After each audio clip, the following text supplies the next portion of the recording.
this is our original room here at the Hotel Villa Dorada 144, which we've changed and upgraded to a suite.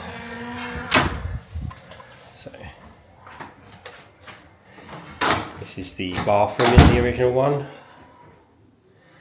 In a rather fetching poncho. It's quite a nice bathroom.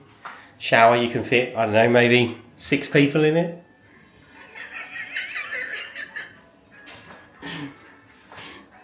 So this is the room, 2 double beds, a teeny tiny TV, fridge, which is always good, and a workbench, workside area, 2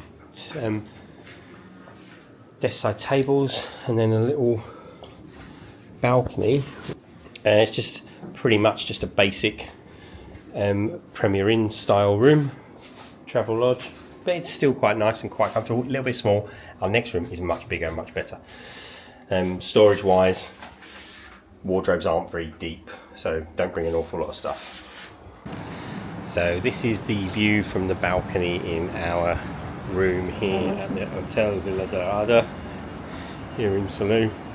It's not the prettiest view, but if you look carefully over there you can see the mountains. That's what I'm going to go with. It's very basic, but it wasn't exactly an expensive hotel, so can't complain. One thing you do have to be careful for though is that there is no handle on the outside, so just be careful you don't do what I've done, which is lock myself out on the balcony. However, I'm not going to remind my family because it means I get some peace and quiet without them. Yay!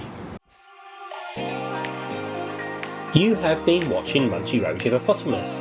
Follow us on Twitter at Munchy Road and on Instagram at Munchy Road Hippopotamus. Don't forget to like and subscribe if you enjoy the content and tell us about any adventures that you have.